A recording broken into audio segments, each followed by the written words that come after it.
Hello and welcome to our next presentation. Again, my name is Jamie Singletary and I am the Director of Family and Alumni Programming for Within Health. And I have the pleasure of introducing Dr. Lesley Williams, who is an advisory board member to Within Health, and my colleague, Malika Brown-Crosby, who is a primary therapist for Within Health. And today they are going to be speaking on culturally sensitive care for patients with eating disorders. Thank you so much for joining us. Enjoy the presentation. Thanks, Jamie. Go to our first slide, please. Welcome, everybody. We are so thrilled about this topic and this conversation, and we're just hoping that this just plants the seed for conversations that will just continue to be cultivated and grow. And we're looking forward to the next Within conference, hopefully when we can all be together and have an even more robust conversation about culturally sensitive care. So in terms of the goals of our presentation today, first and foremost, we're going to discuss how identification with a marginalized group may impact the development and treatment of eating disorders. Secondly, we're going to explore the importance of culturally sensitive practices for the eating disorder population. And lastly, we're really going to enhance our understanding and practice to provide culturally sensitive care for patients with eating disorders. By the end of this presentation, our hope is that all of the participants will be able to define cultural competency, cultural humility, implicit bias, and marginalization. We would like for everyone to feel comfortable examining their own implicit biases and reflecting on how they may impact the care that patients with eating disorders receive. We also want you to be able to identify groups that typically feel marginalized in eating disorder treatment environments, as well as be able to identify at least 5 strategies that we can all use to make eating disorder treatment more inclusive.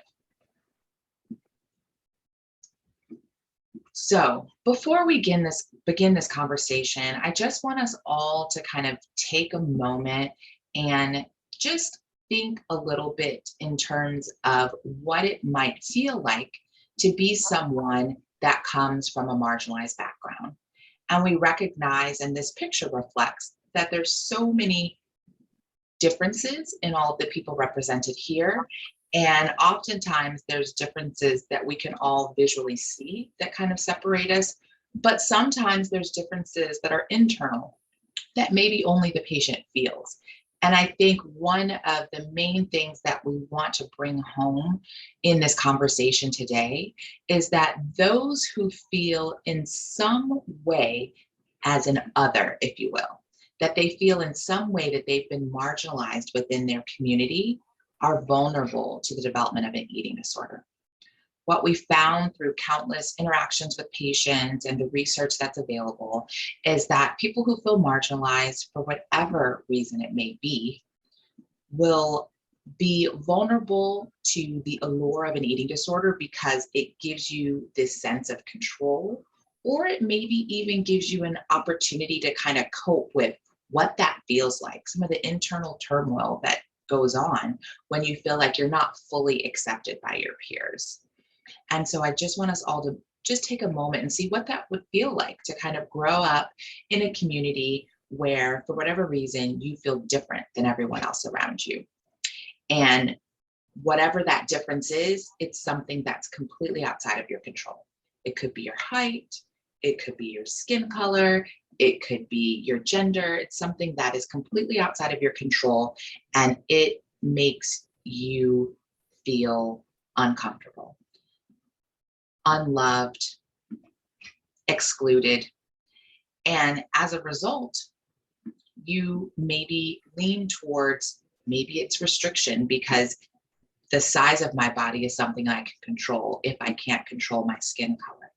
Maybe it's binge eating because I feel so much turmoil on a day-to-day basis. This is something that self-soothes me. But regardless of the eating disorder itself or the catalyst for the eating disorder, it begins to grow and develop. And now because once again, you come from one of those groups that's maybe seen as other, maybe seen as not traditionally vulnerable to eating disorders. You may not recognize it in yourself. Your family members may not recognize it.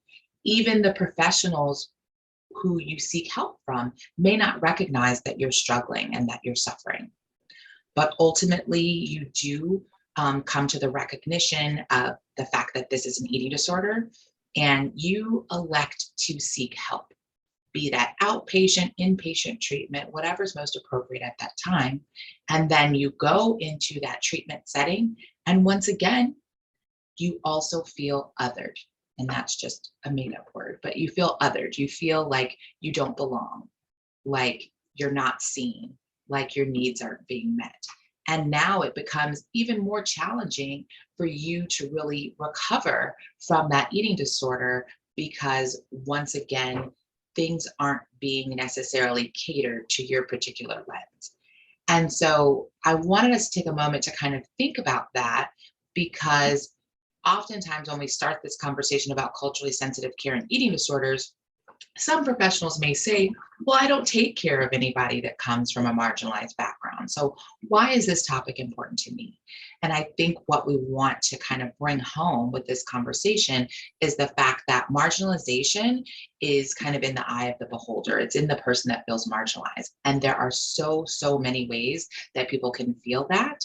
And we, as professionals caring for those with eating disorders, have to recognize that it really can be a catalyst and it can be something that makes it challenging for them to just seek full recovery. And so that's what our conversation is about today.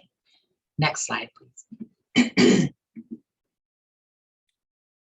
All right. So what is cultural competency? Cultural competency is the ability of systems to provide care to patients with diverse values, beliefs, and behaviors, including tailoring delivery to meet patients' social, cultural, and linguistic needs. Cultural competency emerged as a framework for addressing diversity and inequality in the US around the 1980s. The aim really was to address and reduce ethnic and cultural and racial disparities in accessing mental health care, as well as general health care as well, and to be able to improve outcomes for marginalized clients. Marginalized groups do suffer inequalities in healthcare because of their identities, oftentimes. Cultural competency has evolved from just gathering information and making assumptions about patients on the basis of their sociocultural backgrounds to the development of skills to implement the principles of patient-centered care.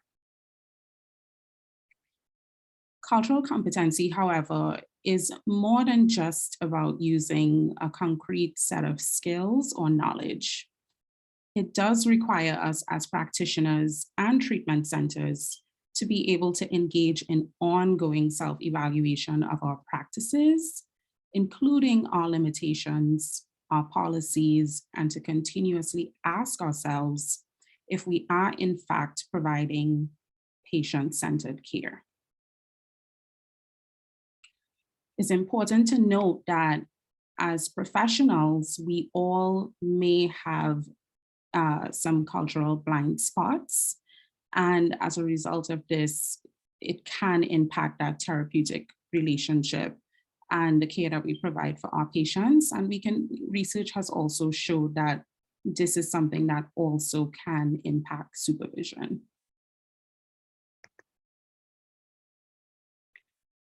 So the idea is, if we're going to talk about cultural competency, we also have to talk about cultural humility.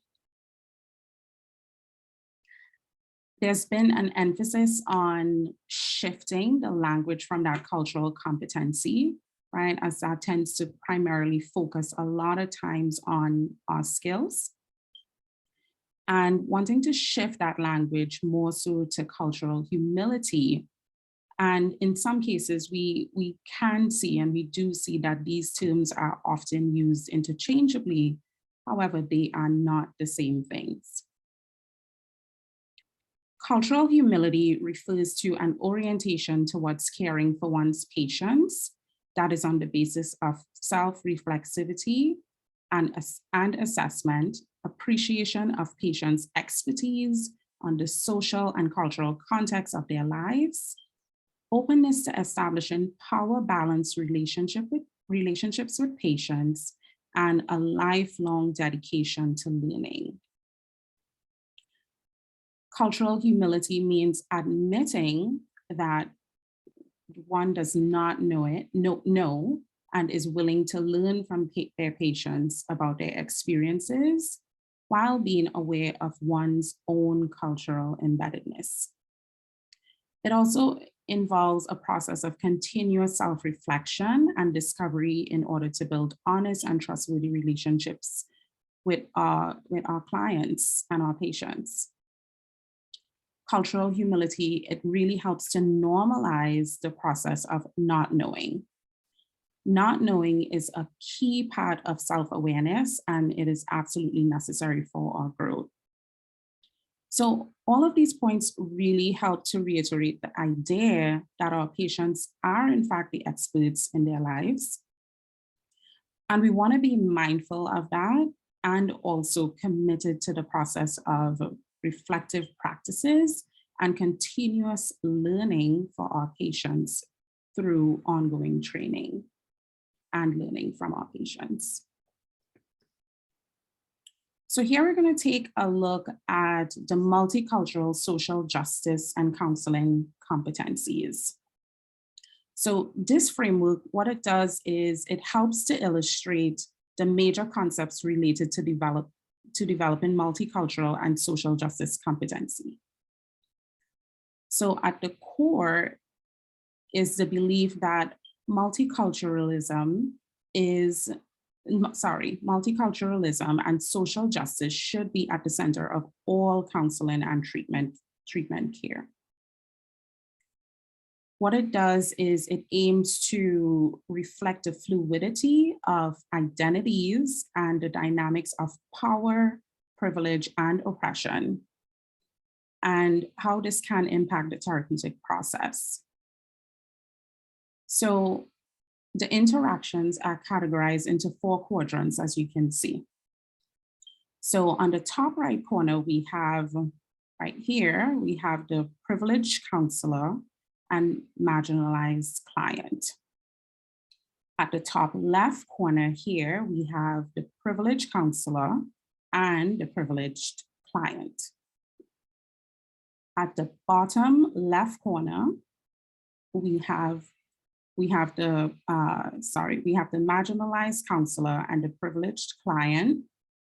And the 4th quadrant, we have the marginalized counselor and the marginalized client. So clients and practitioners interactions, they can fit into any of these quadrants, as you can see, in numerous ways. And in each of those quadrants, the practitioner's self-awareness, the client's worldview, the counseling relationship, and counseling advocacy interventions. So let's talk about a brief example on this.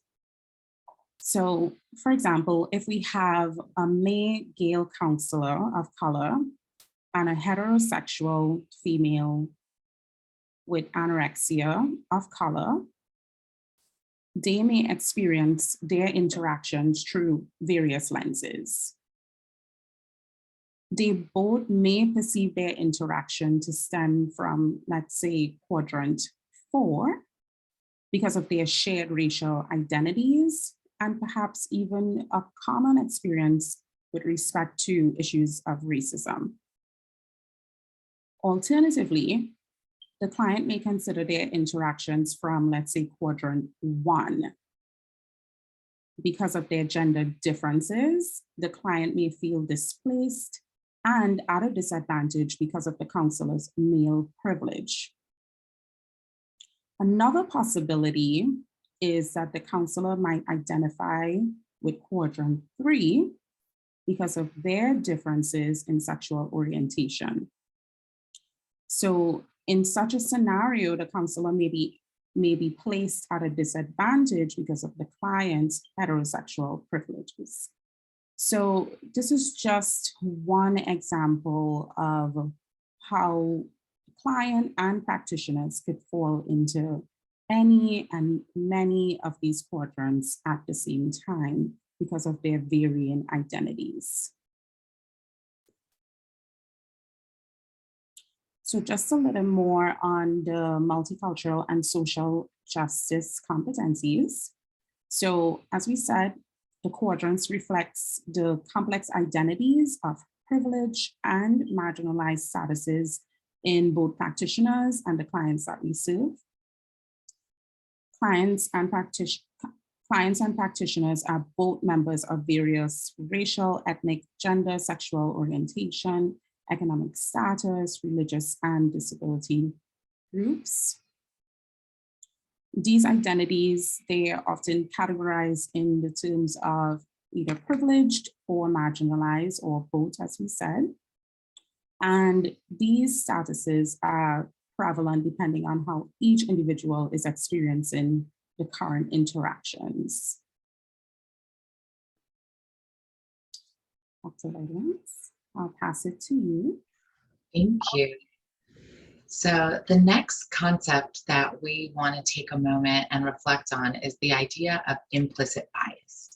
And one of my favorite kind of psychologists who works in this space, Dr. Bryant Marks, talks about the fact that implicit bias is a normal and natural reaction. I think when we hear that phrase, the first knee-jerk response is to kind of push back against it.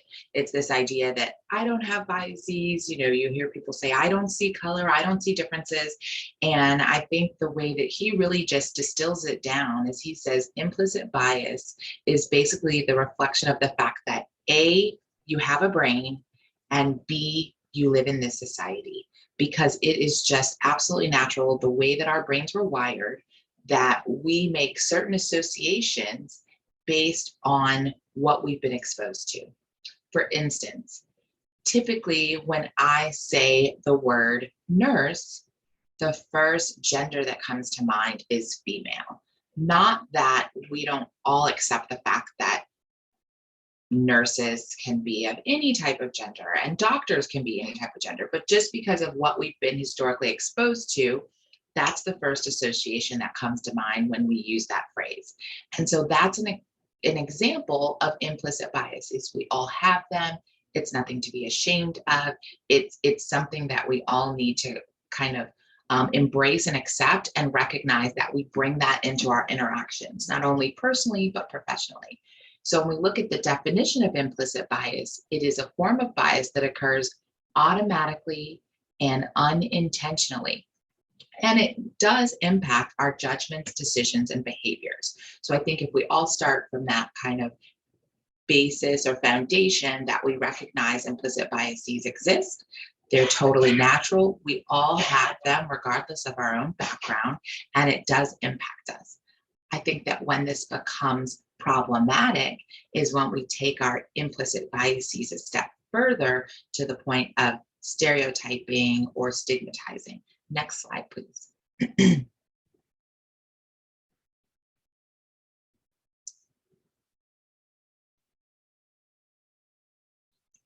So once again, it's an unconscious association or attitude toward any social group. Due to implicit biases, people may often attribute certain qualities or characteristics to all members of that group. And that's when we can begin to get into difficulties in terms of stereotyping, stigmatizing, and marginalizing. And so I think that, again, being able to take a moment, reflect on our own implicit biases, and then recognize it so that we can stop that before we kind of take that next step into stereotyping. And it's really funny, I was trying to have a teaching moment with my son because he had his spelling words for this week were feminine and masculine. And I was trying to explain the whole concept of that. It's like an association term, but you can't just blanket associate that with, for instance, feminine is always girls. Anyways, it was hilarious because it was not a concept that he was willing to accept. He was just like, no, that's what it means. And that's the sentence that I'm writing. But it's just another reflection, even from a child's perspective, that we kind of grow up making those associations. And it's not until we grow and mature that we're able to kind of better understand the idea of something being an implicit kind of unconscious association and how we can kind of evolve past that. Next slide, please. So there are many different ways for us to kind of explore and further assess our own implicit biases. One of the ones that's available is if you look through Project Implicit, they offer 15 implicit association tests, specifically for those 18 and above, and it looks at age, weight, race, disability, sexuality, transgender, and it's really great information because oftentimes, especially if you yourself come from a marginalized background, we think that we maybe come to this work with a more open view and are less inclined to have implicit biases. But it's really great for us to be able to objectively assess that further. And I know for my own work in the past, working in a treatment center, I had a patient kind of come to me and say that she really felt like there was some maybe stigmatizing happening towards her on behalf of the staff as in regards to her weight. And of course, this was something that people weren't going to openly admit to, or maybe weren't even recognizing themselves, but the patient herself felt it. She felt like that was happening. And it was really eye-opening for us as a team to kind of sit down and do some of this implicit bias assessment. And we use specifically, there's an anti-fat attitudes questionnaire that we utilized at that time, but to really delve in, and it was very eye-opening. So I think that it's not a question that you can just query. People say, do you have any implicit biases? I think it's really important if we really want to get into this work further, is that we find some tools that can more objectively assess whether or not that is taking place and really kind of start the conversation from there. Next slide, please. So implicit biases definitely impact eating disorder care. And as I previously stated, it's extraordinarily important that we take a moment to kind of reflect on our own. One of the ones that we definitely see within the context of eating disorder treatment is weight stigma. I think historically among eating disorder professionals, much of our work has been from the lens of kind of anorexia nervosa as being that hallmark eating disorder that we think of. And we oftentimes think of things from the lens of patients being in one particular size demographic, but we recognize that eating disorders do not discriminate. They come in all different shapes and sizes. And oftentimes that weight stigma, that fear of fatness, oftentimes we can see that not only within patients that struggle with eating disorders, but within professionals as well. And so that's definitely an area that I would encourage all of us who work in this space to explore, because oftentimes we hear from patients that regardless of their diagnosis, regardless of their current weight status, they have at some point experienced some level of weight stigma that has informed them in terms of their eating disorder and kind of their ideas about body image. So again, we do not make assumptions about patients' diagnoses based on their body size. That is strictly something that we will glean from their actual eating disorder behaviors. We really want to look at group topics and make sure that they're coming from all different lenses and not, again, from that historic kind of anorexia nervosa framework. And we don't want to assume that all clients have the same eating disorder diagnosis or suffer from the same body image concerns. It could be across the board. And again, we want to look at our ability to be able to learn from our clients, learn from their experiences. And if someone comes to you with a concern, being able to kind of broaden our view in terms of how we look at the information that we're providing them. Next slide, please. So the other thing we mentioned was marginalization. And I think I spoke about, especially with our initial case study, it's this idea of being excluded or feeling as though and you are an other. So marginalization occurs when a person or a group of people is less able to do things or access basic services or opportunities. So that is something that we'll talk about, all the various ways that people can feel marginalized in our society as a whole, but in eating disorder spaces in particular, and how that really can impact their ability to just fully recover.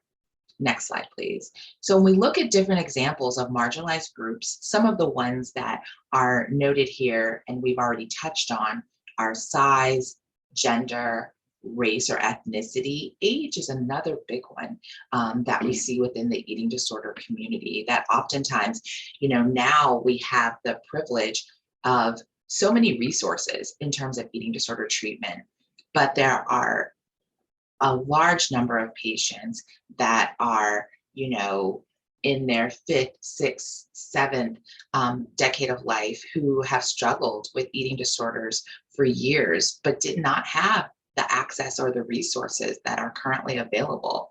And now when they look to entering into treatment or accessing care, again, they're oftentimes kind of met with surprise because maybe eating disorders aren't necessarily top of mind when we think about that particular age demographic. And then when they do access treatment, they often feel as though they're somewhat marginalized, and that the groups and the activities and the conversation is not necessarily centered on where they're at in terms of their developmental process. And so age is definitely one.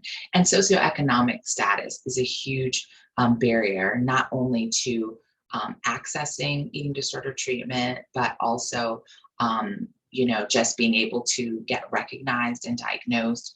And as we talk later about strategies, I think, again, when we're trying to look from a lens of inclusivity, we definitely want to keep in mind some of the financial barriers to being able to access eating disorder care in this country. Next slide, please.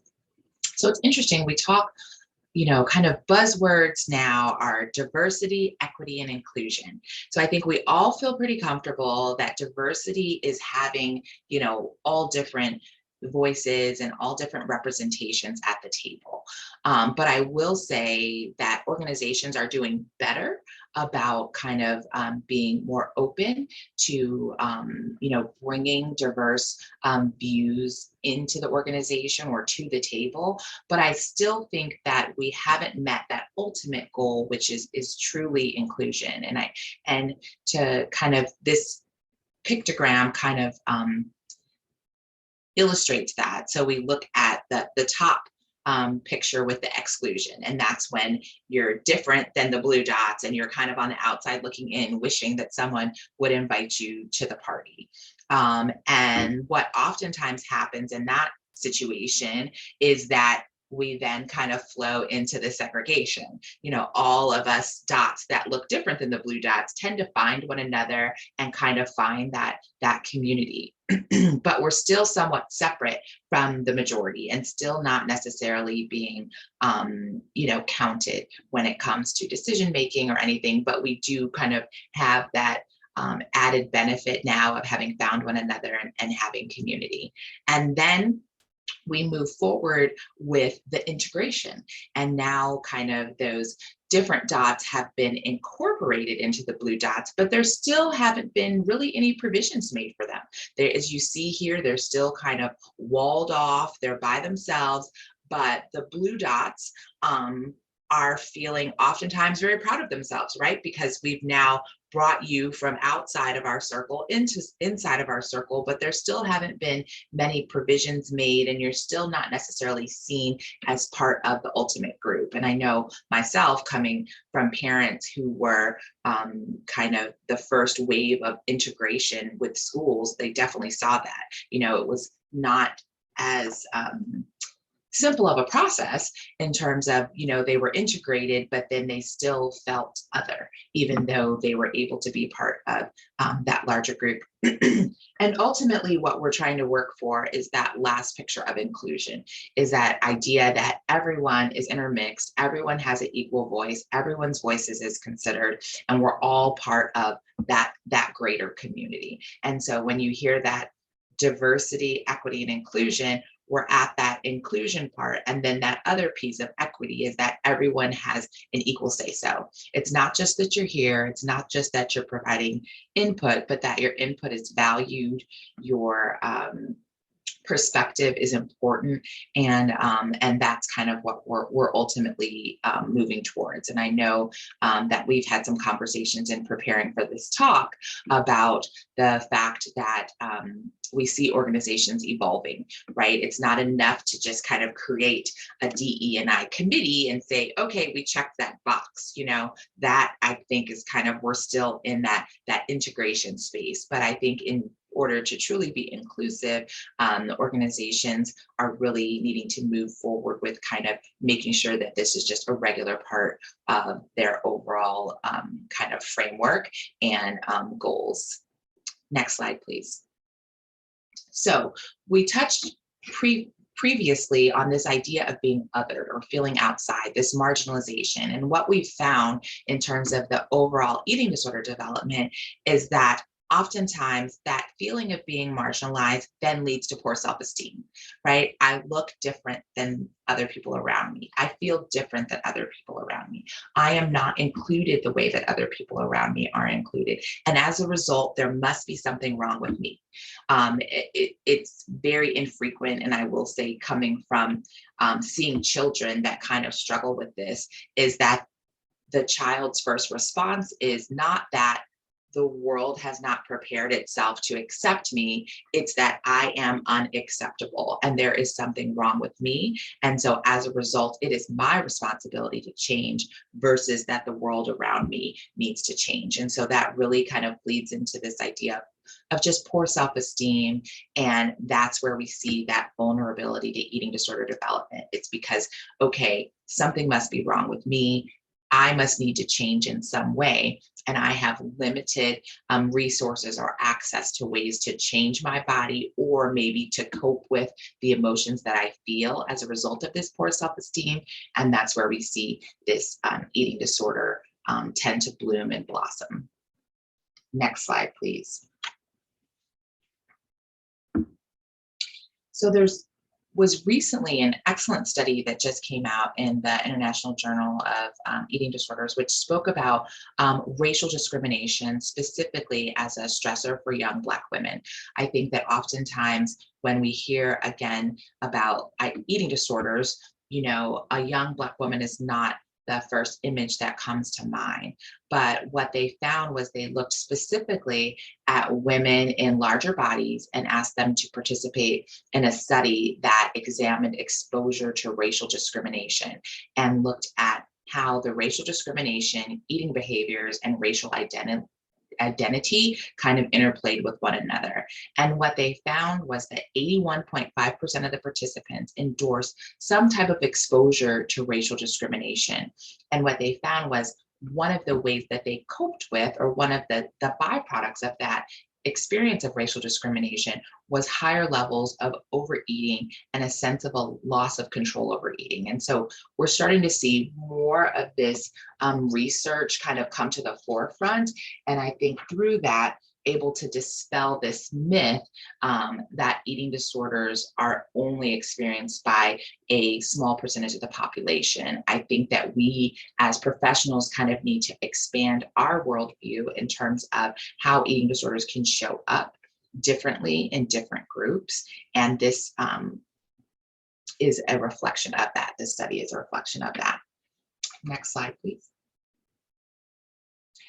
So again, why this matters for all eating disorder professionals. I think that historically, when we talk about, for instance, weight stigma as it relates to eating disorder professionals, they felt like, well, that's only something I need to address if I deal with patients, for instance, that struggle with binge eating.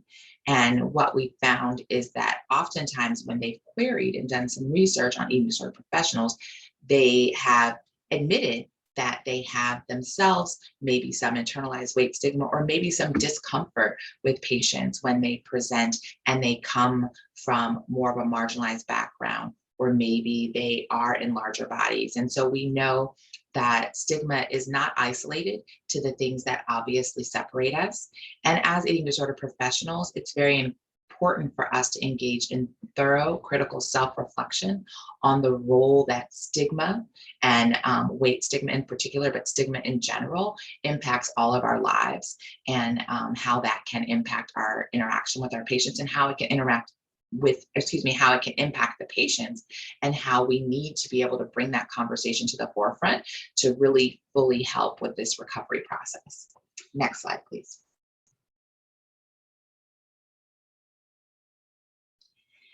And as I mentioned previously, is that when queried, many eating disorder professionals stated that they did not feel comfortable caring for patients from marginalized groups. And we know that in order to provide this competent, culturally sensitive care, we need to be able to really understand the role that stigma plays, regardless of the patient's size or diagnosis. Next slide, please. One thing that we do know is that multiple studies support the fact that eating disorders are less frequently recognized when patients come from marginalized groups. There's one study in particular, and I didn't add the details, but they talked about kind of providing professionals with a journal of eating disorder behaviors, and they also provided the demographic of the patient. And when they kind of noted that the patient was like a young, thin, adolescent white female, and the behaviors remained exactly the same, that, you know, a high percentage of people would immediately recognize the eating disorder. When all they did was change the demographic information, but the eating disorder behaviors remained exactly the same, the percentage of diagnoses of eating disorder reduced significantly.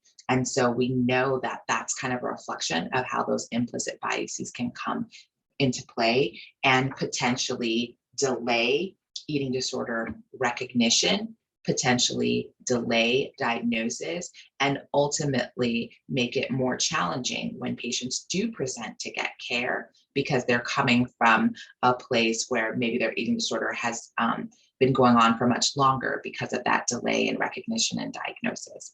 And so again, another important point when it comes to implicit biases. Right, and now I will pass the mic. All right, so let's delve in a little bit more into some of the research. So the literature on culturally sensitive treatments for eating disorders in the US with diverse populations is still limited. There is still a misconception that eating disorders primarily affects white females from specific socioeconomic backgrounds and do not occur in other racial and ethnic groups. However, there are many other studies that shows that this is a misconception and that eating disorders do in fact people from diverse ethnic and racial backgrounds. And most treatment and assessment protocols have been developed primarily for whites and may not be valid for use with ethnic groups. And so these are things that we want to be mindful of when we're using some of our assessments.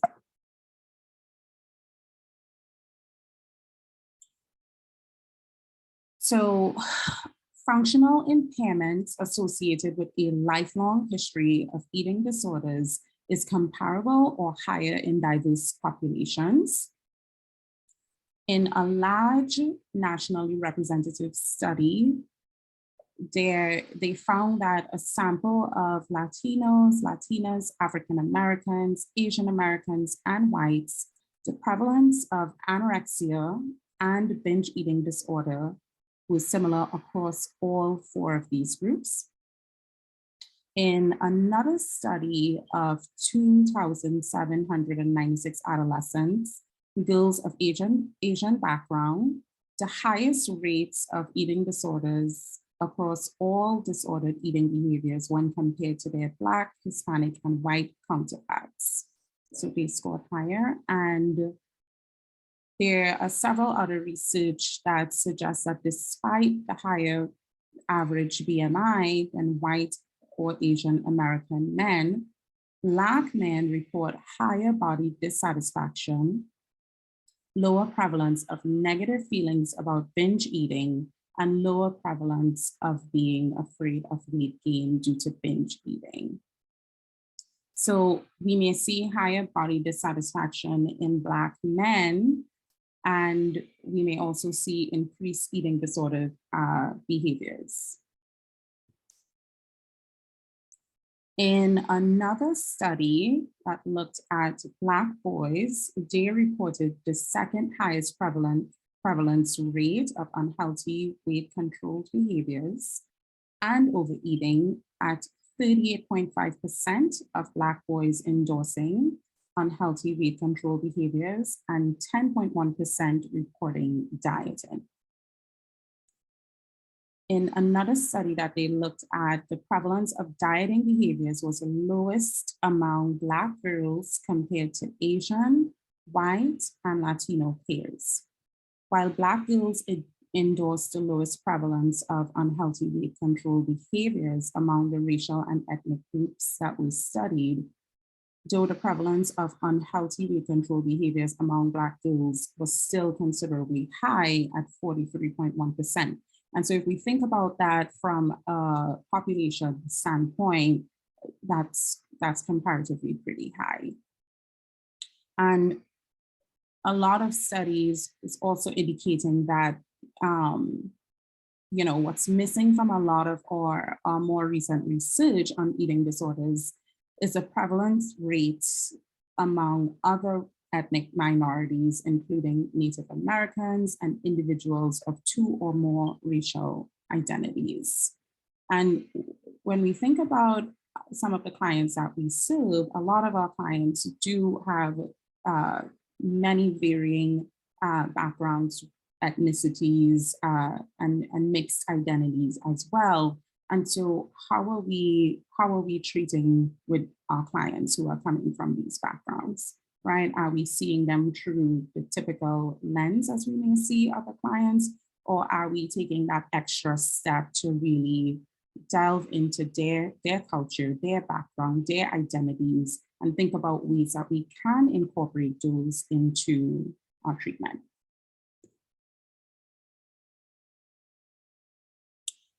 So research on providing culturally sensitive care for patients with eating disorders. This, I think, really sums it up really well. So there was a meta-analysis that patients and therapists match does not affect treatment outcomes. Becoming comfortable discussing race and ethnicity with clients may promote better treatment outcomes.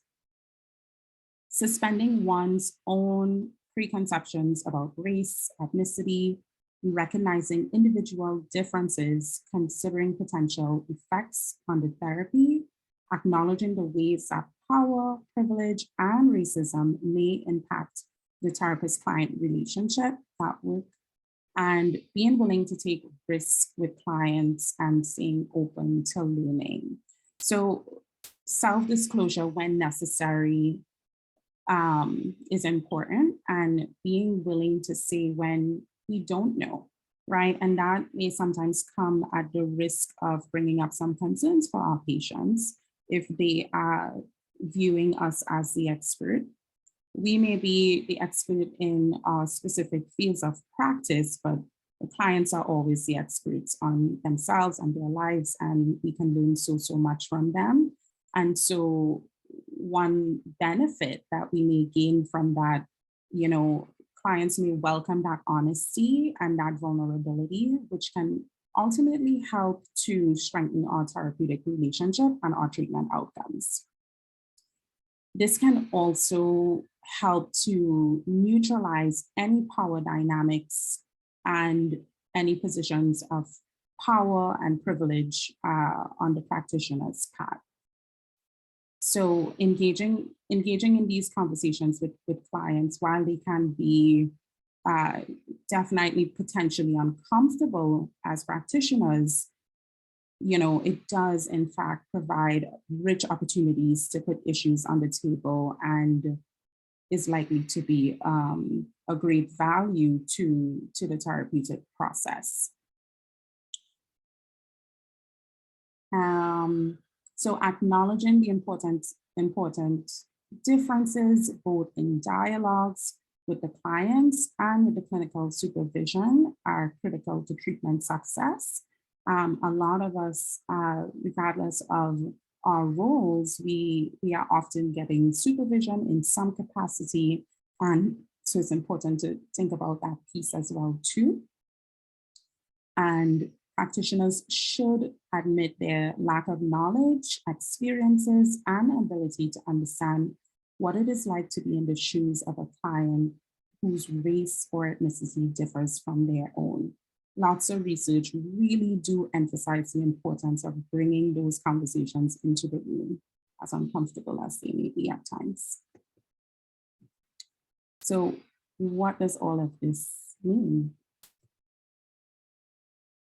Well, we have, I'm sure, various disciplines in this room right now, looking at this presentation. And some of us, we may be providing direct care. We may be working in clinics, in treatment centers, in private practice.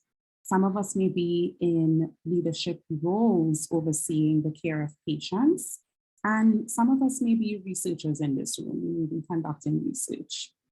And so as practitioners and leaders, we have to stay up to date on what the research is telling us, what is important, what are those key things that's important to be able to continuously provide culturally sensitive care for patients with eating disorders. And researchers have to continue to examine the importance of providing culturally sensitive care for eating disorder clients because we do serve diverse populations. And according to the APA, the importance of providing culturally sensitive practices and being well-informed about culture, race, ethnicity, national origin, and language is not only an ethical issue, but also essential for effective implementation of services and research. And it really asks us to move into that direction of cultural adaptation, right? Which really also requires us, it requires a systematic modification of our interventions to integrate clients' relevant cultural factors, right? So how are we taking all that we are learning in our day-to-day practices with our clients in our respective places that we work, whether it's treatment centers, private practice, clinics, hospitals? How are we taking that information and how are we integrating that on a macro and a micro level? And I'll pass it back to Dr. Williams. Right.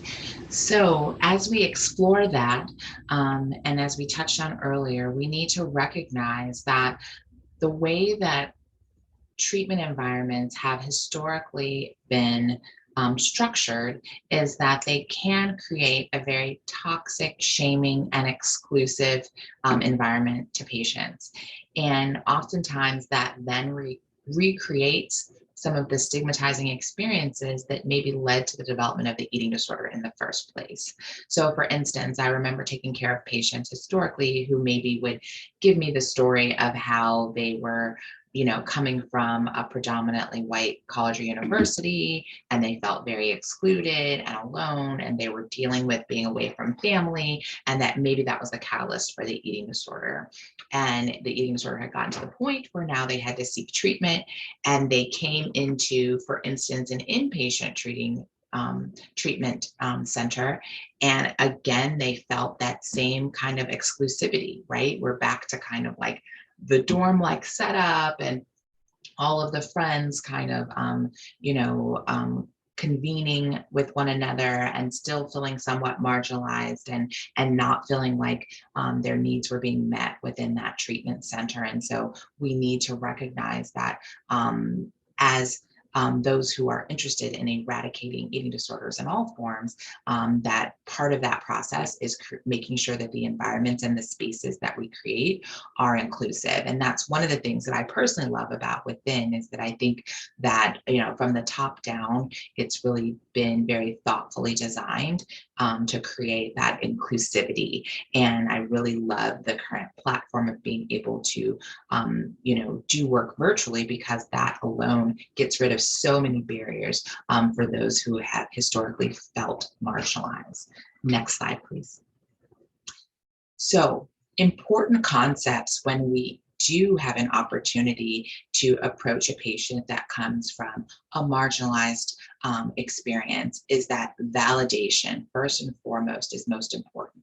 I think that oftentimes when people state that they've been harmed or that they feel excluded or uncomfortable in some way, that historically the response has been, well, kind of like, prove it, show me what happened, let me hear the story, let me decide if that was truly the intent of that experience. And I think we need to push back against that. And when someone says that they feel that way, that our first instinct should be validation, because that in and of itself is going to get us so much leverage in terms of being able to really kind of go into the relationship with more of that sense of teamwork, right? We're just validating that experience. I'm not here to say, whether or not you did feel marginalized. If you felt it, then it is true. And so we really want to provide that validation.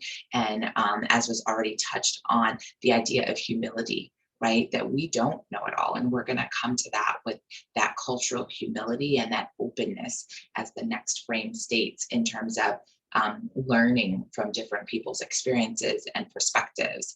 And then through that, we really do build that authentic connection, is that once we're able to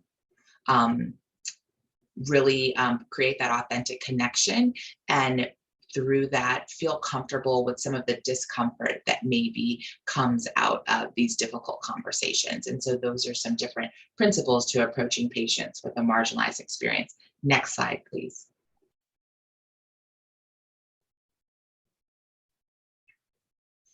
So this, again, just kind of reiterates what we already talked about. It's specifically some principles from the book, So You Want to Talk About Race.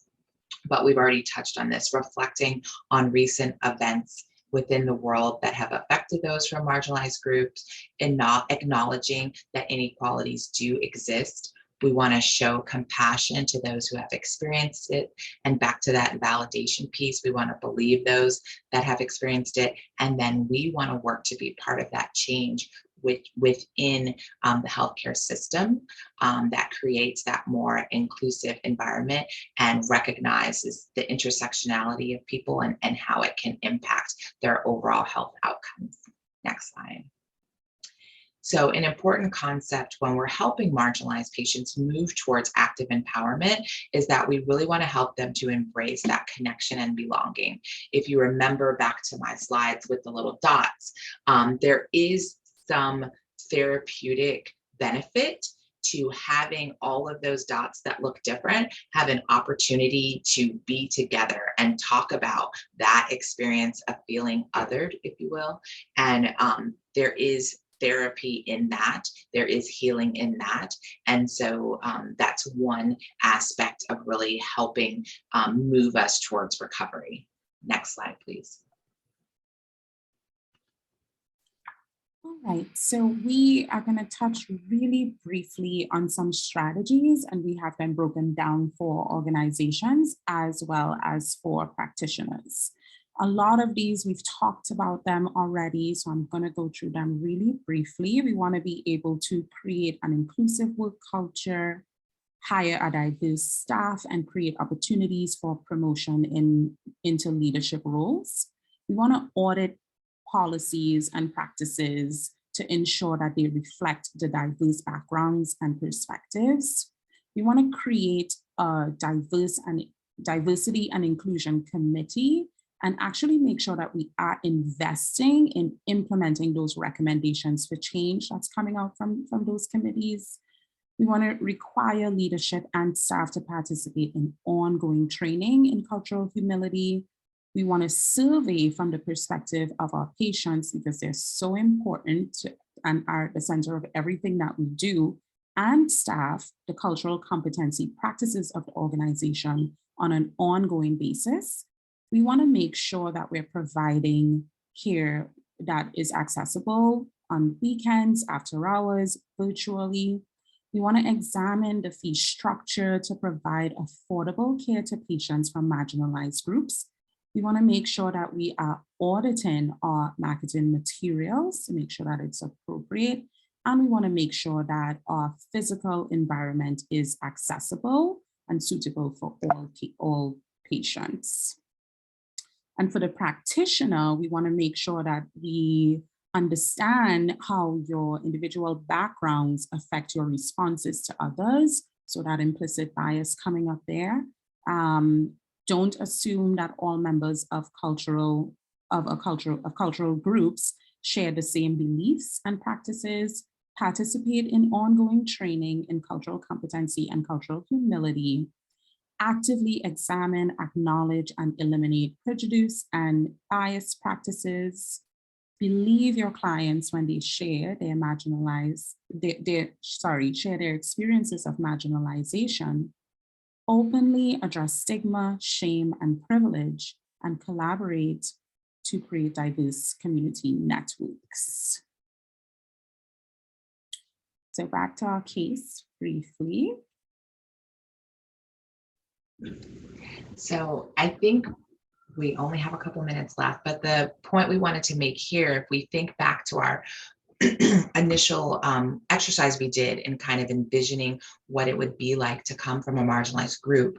Now envision what it is to come from a marginalized group and you go on the website to seek care and you see people on the website that represent the group that you come from. You go and you meet with a provider and they're open to your hearing about your experience. You go into that physical environment, if you will, and everything about it is welcoming and inviting. And I think that's the world that we're moving towards, where everyone feels comfortable kind of coming into the spaces, whether it be virtually or in person, and feels as though their particular group is represented and welcomed, and that they are able to seek the care that they need in a warm environment. And so that's kind of our overall goal here as we're moving towards that culturally sensitive care and awareness. Dr. Williams, and this is just some resources if anyone wants to take a screenshot, and we can take questions if we have. Thank you so much, Dr. Williams and Malika, for this wonderful information on a topic that is so prevalent right now in our field and in our day-to-day lives. We do have a question from the chat. This particular attendee wanted to know, do you have any insight on why it seems to be that the research shows that there are just as many underrepresented communities that suffer from eating disorders and mental health disparities, but are not represented in the treatment environment? Do you know why that is? Any insight? Yes, I will say that, just jumping in, that I think it's multifactorial. I know that oftentimes, being a provider from a marginalized group, I would have patients that would seek me out and state that they had been struggling for years, but they never felt comfortable coming forward. Maybe the treatment centers weren't in geographic places that were accessible. As I touched on earlier, finances are a huge barrier. Not only finances, but also just availability. You know, in my own community, I live in Arizona, but most of the providers that provide eating disorder care don't take insurance, they're private pay. They have pretty much banker's hours in terms of when they are seeing patients. There isn't availability, you know, for people who work and have to still work and navigate care. So I think there's a lot of barriers to why we're not seeing patients. And I think also there's this stigma or this idea that you don't need formal treatment unless you are severely underweight, right? That other than that, you just kind of struggle through and it's part of your who you are, but you don't necessarily need formal treatment. So those are just some of the things, but I'm going to let Malika take it away also. I think you covered it all. And I do know that we're also at time as well. So I want to be sensitive to that. As I said, thank you both so much for your time. Thank you for our attendees for sharing this time with us as well.